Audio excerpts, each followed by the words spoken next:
Welcome to All Home Care Matters, the show where we discuss all things home care, with discussions on important age-related matters and topics. Brought to you by Enriched Life Home Care Services, the #1 rated home care provider in Michigan by Top Rated Local.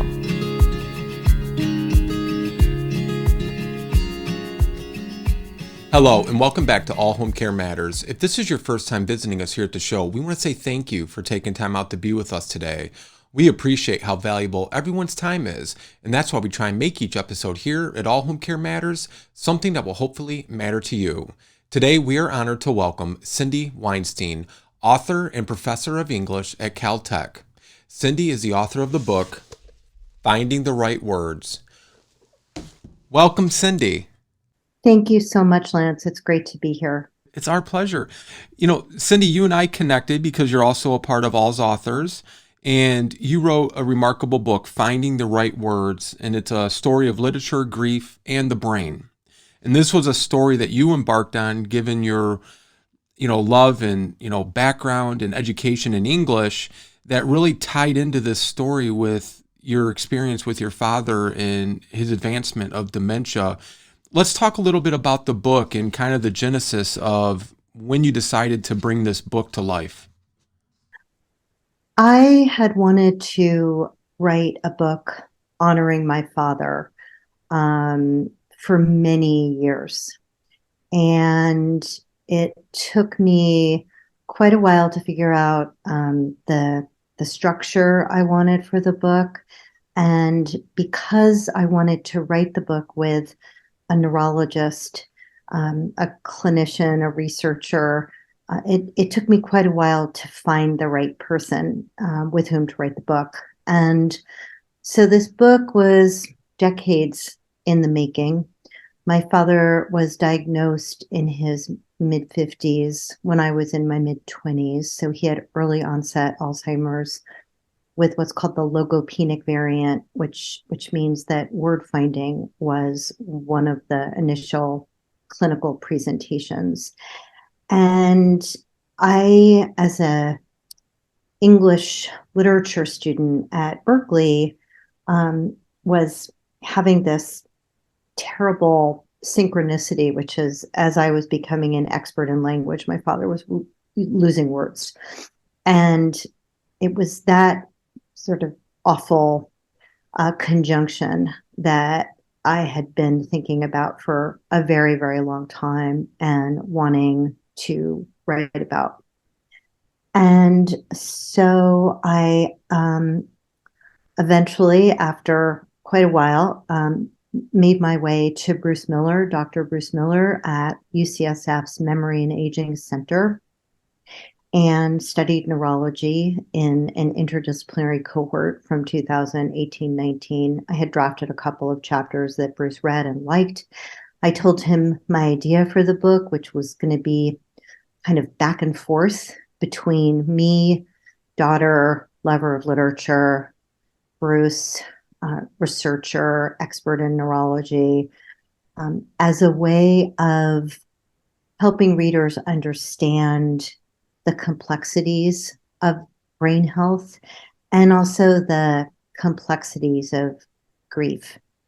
Yeah. When the experience of losing someone is so long and so, as everyone listening to this knows, so unpredictable. Yeah, very unpredictable. And I was reading in the book too, originally you were in Canada, is that correct? Bruce was in Canada at one point. My brother lives in Canada, but I never have lived in Canada. But you were looking also for the semi-famous, I don't know if the correct description for him, behavioral neurologist, Dr. Frank Benson at some point, correct? Oh, Frank Benson was one of Bruce's mentors. Okay. As Bruce was studying neurology and learning what kind of doctor he wanted to be. In fact, Bruce is especially proud of that opening chapter on diagnosis because it gave him an opportunity to talk about his academic lineage and Frank Benson played a huge part in that. Yeah. When a family, much like yourself, Cindy, you don't really, like you said, it's very unpredictable. You don't know what to expect. Where was your aha moment of, okay, this is something much more serious. There's something much, deeper underlying here, with your dad. And then I can imagine, being an English professor and just having a love for the arts and literature, trying to, just have your normal day-to-day conversations with dad and him not being able to express himself through communication to you. Where was your aha moment? Like, we have a problem here. I think it's important to provide a little bit of context, which is I was in California when my father was initially diagnosed. Although it may be that my mother knew about the diagnosis well before that, and she desperately wanted me to finish my PhD. She knew that that's what I had wanted to do for when I was 16 years old, practically, read and write. And so my parents were in Florida. Everything was happening long distance, and I was not the primary caregiver by any means, although at one point when my mom told me about my dad's diagnosis was, do I stay in California or do I go to Florida? And so my aha moments, it was more moments of just extraordinary pain. There wasn't one. More gradual. Yeah. Yeah. And I talk about certain memories I have that I witnessed and memories of my father's illness that were conveyed to me through my mother. One aha moment would be learning that my dad aimed the golf club in the wrong direction. Another was when I was in Bethesda. My father was in a NIH program for a little while. My sister heroically got him into one, despite the fact that he was, I think, too far into the disease, actually. Yeah. And my dad kept opening his wallet and going through his Medicare card and his driver's license. And the first time he did it, I really didn't think very much of it. And then the second time I was like, that's a little odd. And then he kept doing it. Mm-hmm. And I think there was a kind of aha moment in that what I decided was that he was looking for himself. Okay. He didn't know who he was. And so he knew that these cards had his name, had his identity, and he was trying to connect with that. Okay. As you're learning more about the dementia and what your dad's going through, when did you come to the point and you brought your world, meaning, the English literature, to the world of your dad that he was in at that moment and decided to then create this remarkable book? Thank you. I had, like I said, it was the word finding aspect of the disease that just was extraordinarily painful. There was a lot more, but that was the first section that I drafted. It was a memory I had of going to the supermarket with my father when he was getting sick and he wanted something on his salad. It was a crouton. He didn't know the word. And we had this, what I describe as a heartbreaking journey through the supermarket, trying to find the thing whose name he did not know. Yeah. And in writing that, it was very much about words, and when words can't be accessed, and literature is all about words. And so as I wrote that, I found myself drawing on the literature that I loved to explain how much grief I was experiencing when my father couldn't find words.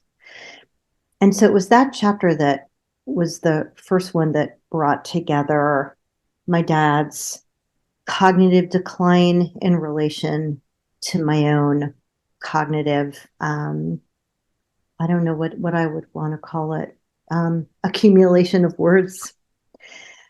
And then I wrote another chapter on spatial disorientation, which centers on that golf incident that I described, and realized that The Sound and the Fury begins with a scene on the golf course.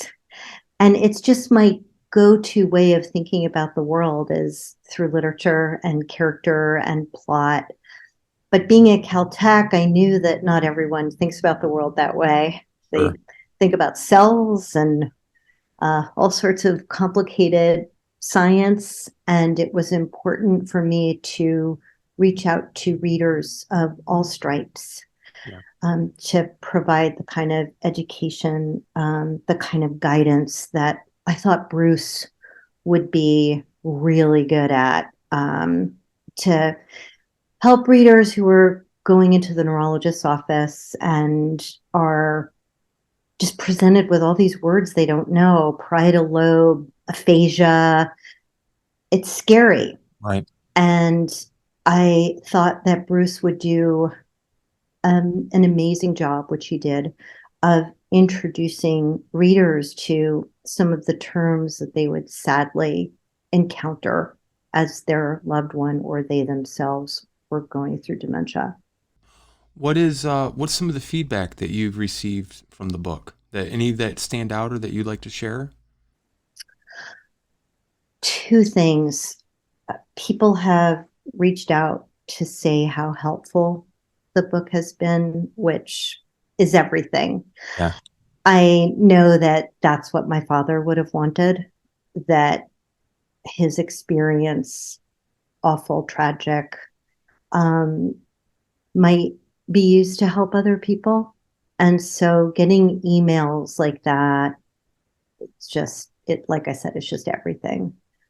And then some of this other feedback has really kind of, it's not thrown me, but it's interesting to me. People say that the book is beautiful, Mm. and that makes me very happy. And I'm still trying to sort of think about what it means to take this experience, which was not beautiful, and craft it into something that readers find beautiful and powerful. So those two things. Did any of your family have they read the book? My brother, I would send chapters to him, and he would sometimes say, you sure Yeah. you want to put that in there?" And I had done a lot of reading of memoirs and knew that if there was anything inauthentic, the reader would sniff it out. Right. That authenticity is the most important aspect of writing a memoir. Yeah. And so I knew exactly how I was going to respond to what he said. And my sister, who died, had read the introduction and really loved it. Some of my parents' friends have read it, and it's gotten I've gotten a lot of positive feedback. That's wonderful. Thank Let, you. let's talk about how you have now I'm going to say you're more seasoned in, dementia care and the process. And of course, this terrible disease affects everybody entirely different and not necessarily the same way, but there might be similarities. How have you seen the changes in dementia care since what you were going through at the very beginning stages with your dad to what you see now? My dad was diagnosed in the 80s, and when my mother went to the neurologist, the diagnosis was delivered. It was Alzheimer's. and nothing more precise than that. And I talk about what a gift it was through such empathic listening when Bruce told me, I think what your father had was early onset Alzheimer's with the logopenic variant. So the science has really progressed in Yeah. terms of being able to give what's called a precision diagnosis. And that's very important because it sort of provides a foundation for potential interventions. If you know where in the brain the quote unquote assault first happens, science can do good work. Yeah. So I think the science has a long way to go, and neurologists would definitely say that. I think that one of the biggest changes is around caregiving. And my mother was completely left on her own when my father got the diagnosis. And now, sort of the support structures for caregivers are available. There are access issues. Not everybody can get to them, and that's a problem. Right. So I think there are definite improvements. It always worries me when people say, oh, your dad's experience really resonates. And that's one of the reasons to have written the book. But it also suggests to me that we still have a long way to go. Right. I think doctors are less hesitant to prescribe the really intense medications. If it's a good doctor, I think that's usually a last resort. Whereas with my dad, I describe how he was basically Give- turned into a zombie. Yeah. Yeah. So there's progress. There's some things that are staying the same, but it's better. It's Right. so much better. Right. No, I would agree with that. I think part of the problem, like in the 80s, there wasn't really an answer. It was just, Right. we don't know how to address this. We don't know how to treat this. And if they're acting out, we'll just help sedate them to make it Right. easier on the family, Right. and that was kind of like the go-to. Um, Yes. what did you find when you sat down and started putting the book together? What did you find was the hardest part for you personally? The hardest part for me, interestingly, was the easiest part for Bruce. The book has a chapter on diagnosis, word finding, spatial disorientation, behavior, and memory. I think the hardest each chapter was very difficult in its own way, but the behavior chapter was hardest for me. I say it was easiest for Bruce because Bruce is an expert in all things dementia, but his particular area of expertise is frontotemporal dementia, which is in the news quite a bit given Bruce Willis's diagnosis. The behavior chapter for me was quite difficult because it was a reminder of getting a lot of information secondhand. And so there's a lot of guilt for me about not being in Florida when my father was suffering so much. And a lot of the behaviors I described were ones that I learned about secondhand. So that was hard. And then the behaviors themselves were very difficult to revisit. One in particular that I talk about is the sound that my dad made. He had this thing called bruxism, which is a grinding of your teeth. And he did that, and it was something I had kind of hidden away from my memory. And in the course of writing that chapter, remembered it and heard the sound of it and wanted to write what that sound was. It's hard to write sound. And I, at the end of that chapter, decided that it was the sound of pain. It was Yeah. the sound of my dad's pain. So that was really hard to confront. But what I think is that in confronting the hardest things, I was unable to write the memory chapter where I remembered and sort of gave homage to the 25 years I had with my dad before he got sick. Yeah. And I think that's where people say it's beautiful. Yeah. So you did some studying yourself at UCSF for neurology. What did you learn from that experience? I learned so much. I learned that dementia is not only about memory. I had thought when Bruce and I were working on the book that a memory chapter would be first, Mm-hmm. because that's all I knew about dementia and Alzheimer's in particular. In the course of my study, I learned that dementia can be behavioral in its presentation, physical, all of it, which is part of why it's such a complicated bunch of diseases under the umbrella of dementia. I learned that there were all these prodromal indications that maybe my dad was in trouble before we actually got the diagnosis. I think the word prodromal is such a great word. It's almost onomatopoeic. Like I think about it as like the disease is kind of lurking, and you don't really get glimpses or like just weird ones that looking back, you're like, aha, now I realize what was going on. So my dad had sleep issues. There's a ton of research on the relationship between dementia and sleep.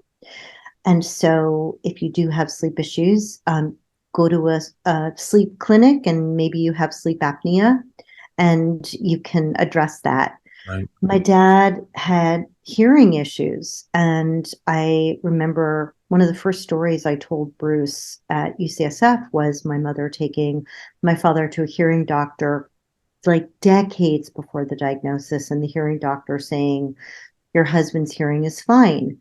And then asked my mother how long they had been married. And my mother said, oh, like 25 years. And the doctor said, oh, he just doesn't want to listen to you anymore. And I told Bruce that story, and he's like, okay, that goes in the book. And that became the kernel for the chapter on diagnosis. So sleep, hearing, depression. I remember when I was at UCSF, I got to kind of play doctor for a year or go to medical school for a year. I took classes. I sat in on people taking neurology tests if the patient said it was okay.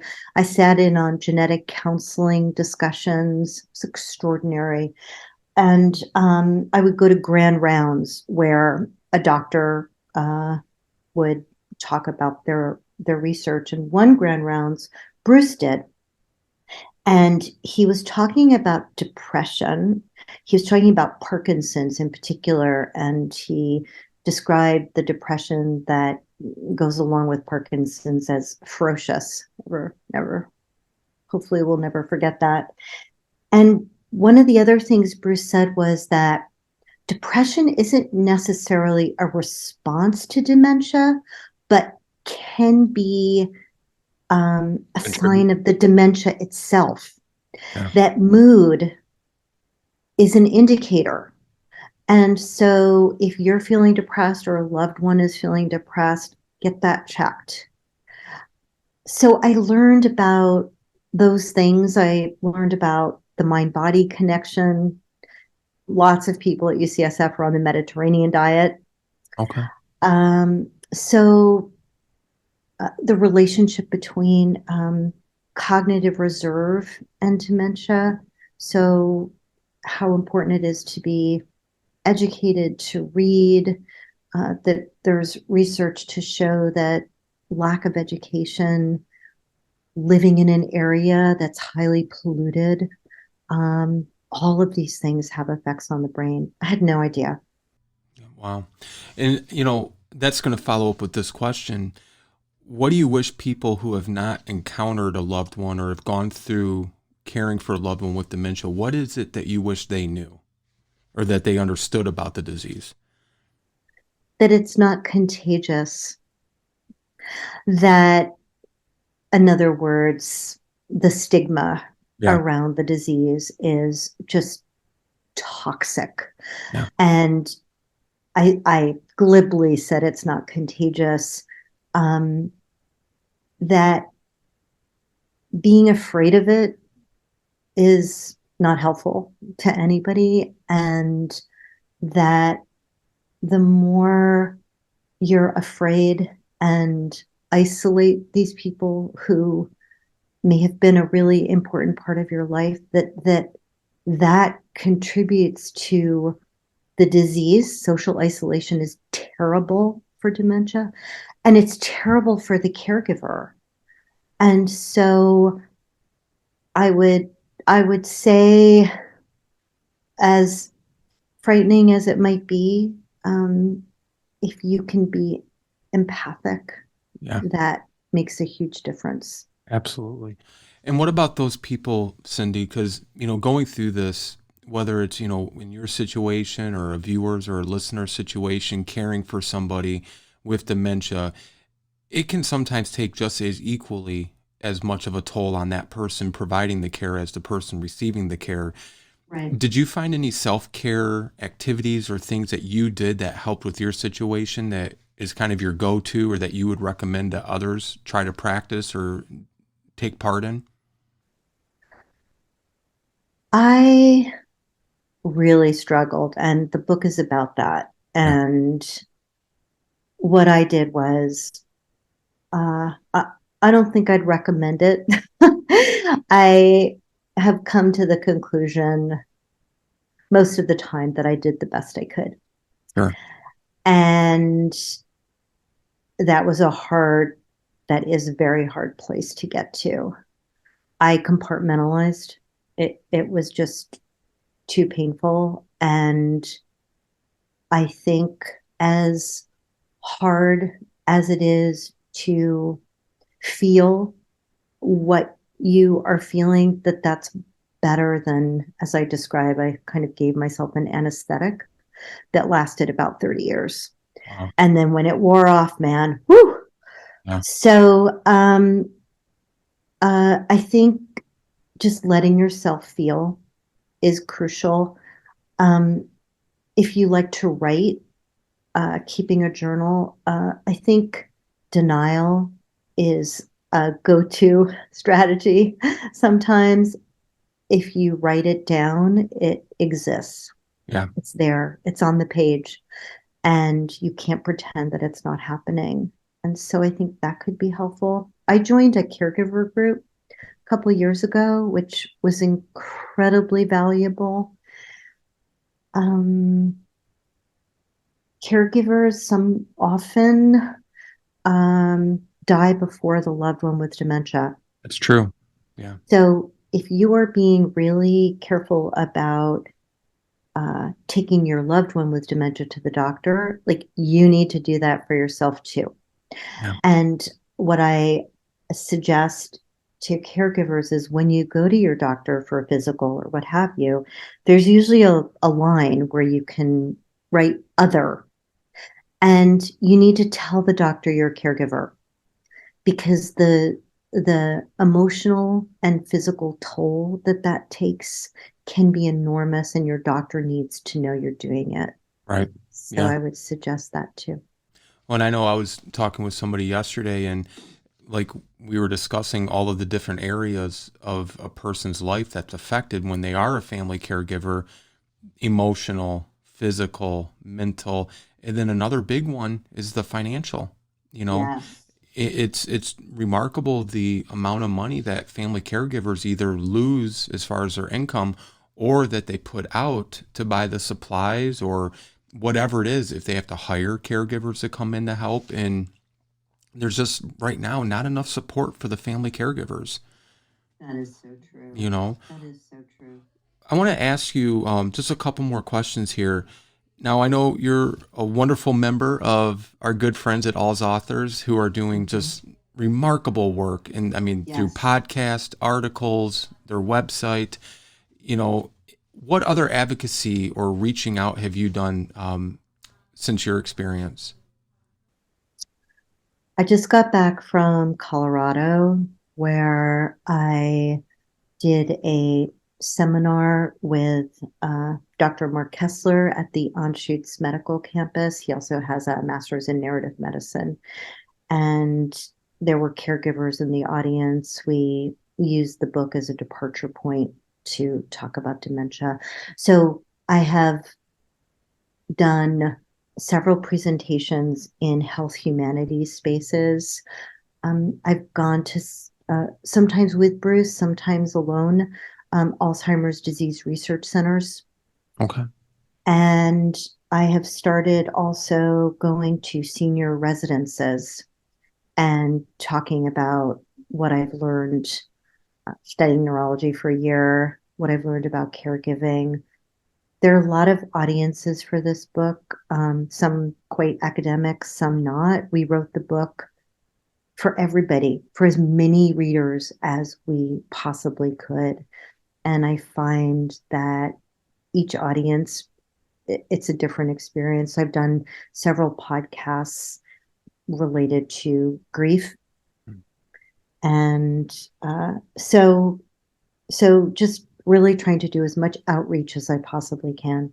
Oh, that's wonderful. And you're such a wonderful resource for these families. And we just appreciate the advocacy and the work that you're doing, Cindy, because you're very welcome, because you know it's desperately needed. It's desperately needed. I want to close, and first I just want to mention we're going to have links to your websites and where people can find the book at up on the screen and in our show notes, and I highly recommend it. I have my copy right here. But I wanted to close with asking if you'd like to read an expert or two from the book. Oh, sure. Okay. Yeah. Thank you for that. I'll read um, a section from the memory chapter about why I wanted to write the book. My dad worked incredibly hard. When I was little, he went to the office 6 days a week, and then as Apex Electrical Supply took off, the business he owned with my mother's brother, he worked 5 days a week, and then 4.5 so he could golf on Friday afternoons. I used to love going with him to the office and typing on the wide girth Selectric typewriter or answering the phone. Apex Electrical Supply, may I help you? Best of all, though, was getting to ride in the grimy van with him when he was delivering cables, wires, whatever.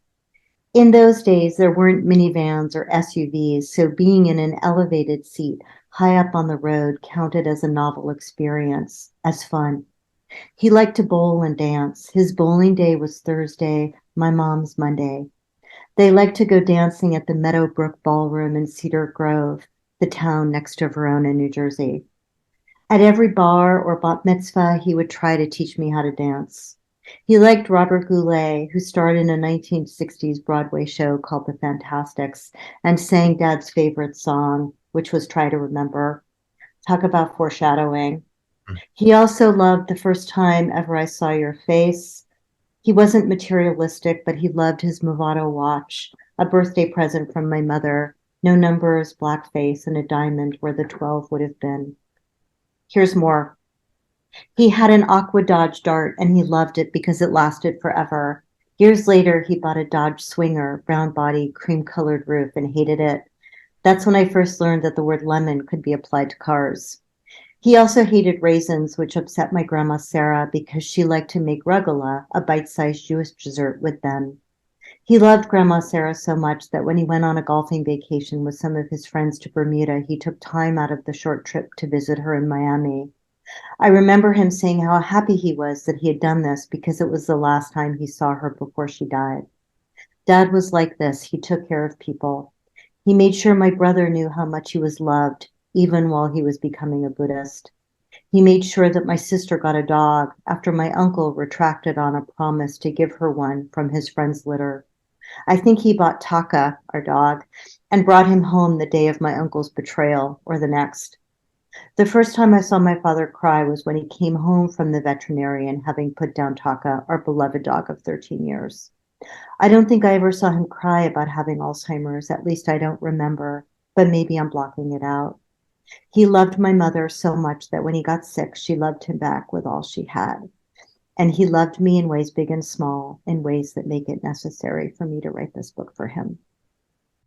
And again, I'll say that's why I think people say it's beautiful. That's just wonderful. What great memories, Cindy. And we're happy to have you here as our guest today, and look forward to maybe talking again in the future. Is there a future book in your works?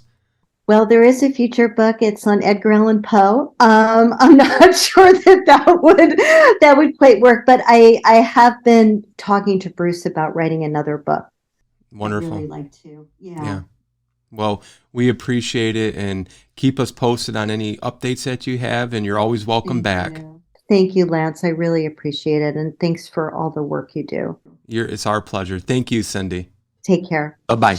Thank you for joining us today here at All Home Care Matters. All Home Care Matters is here to help families as they navigate these long-term care issues.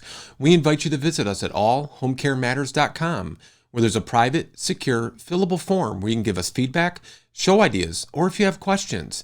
Every form is read and responded to.